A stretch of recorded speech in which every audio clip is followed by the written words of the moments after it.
So in looking at the first half, things got off kind of slow. In until basically the end of the second half, only 2 shots registered.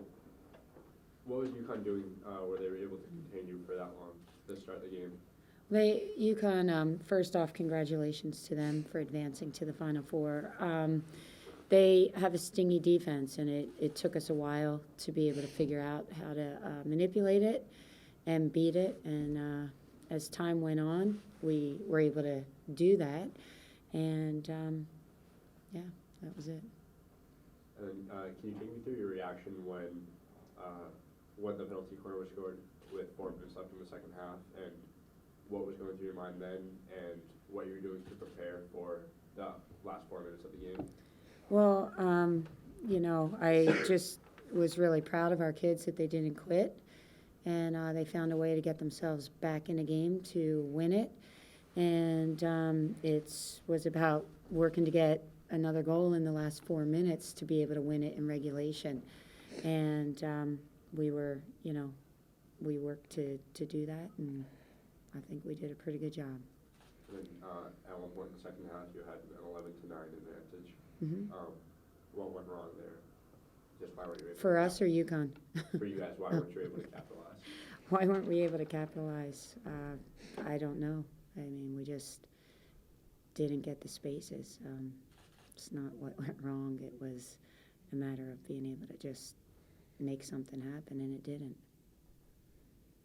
The game seemed particularly physical today. Was that something just because of how intense the game was, as being a playoff game? You guys have seen UConn before, or well, anything in particular? I don't think it has any. I mean, you got 8 teams fighting to be 4. It's competition, and competition's a great thing. And it looked like we were playing a game of poker today. There were so many cards given, and that's playoff time. It's sport.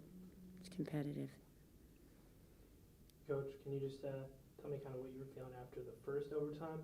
You guys seemed to kind of control the ball a little bit in that first overtime. Did that give you, I guess, maybe some added confidence going into the second overtime? I mean, you don't feel anything except just finding ways to be able to put the ball behind the opposition's goalkeeper. It's about just having confidence in our group, which I have an extreme amount of confidence, and reassuring them that they can get it done, and making a few adjustments on our defensive shaping, which we did, and I thought we did quite well to control it through the midfield. Questions for Lies? Yep. So, obviously tough result. Take me through what went through your mind when UConn scored When UConn scored their 3rd goal. You just take me, what was going through your mind at that point? Well, that's just a really, really tough feeling. I mean, especially for, the first thing I thought of is our seniors, and the fact that this was their last game and that we couldn't give them another game as a group is just something that's really tough. So that was the first thing that I thought of. What was going on with you guys? Like, what were you thinking when you kind of started to fight back? You seem very resilient, obviously. I saw you in there talking in between in the huddles on timeouts. What was being said in those huddles? How did you guys kind of rally? You get the goal to tie it up. How did the team rally and stay resilient? I think one main point that we said a lot today, and especially towards the end of the game and overtime, is you never give up. This is our field, and we never ever give up. So that's something that we said a lot. And we talked the last week, and from our last loss against Wake Forest, we talked about if a team beats us, they beat us, and not because we beat ourselves or because we give up. And I think in the end, UConn beat us today, and they scored a goal and we didn't. So, yeah, I definitely think,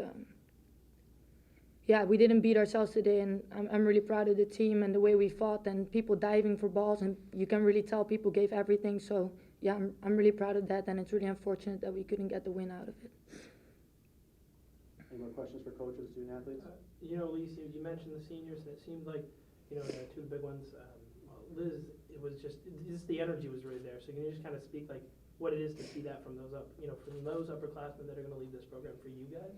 Yeah, that's really tough. I think these are incredibly hard workers. Like Sarah, for example, is one of the hardest and most loyal midfielders I've ever played with. So, yeah, it's really tough to see them leave our program right now, and that's something that it's going to be tough for a while, and going to be thinking back of this game. And I mean, they've been here since the very, very first day I was here, and since the first summer start practice, I still remember I see them there, and yeah, it's tough to have this generation to lose them, but new people got to step up, and I'm a senior now.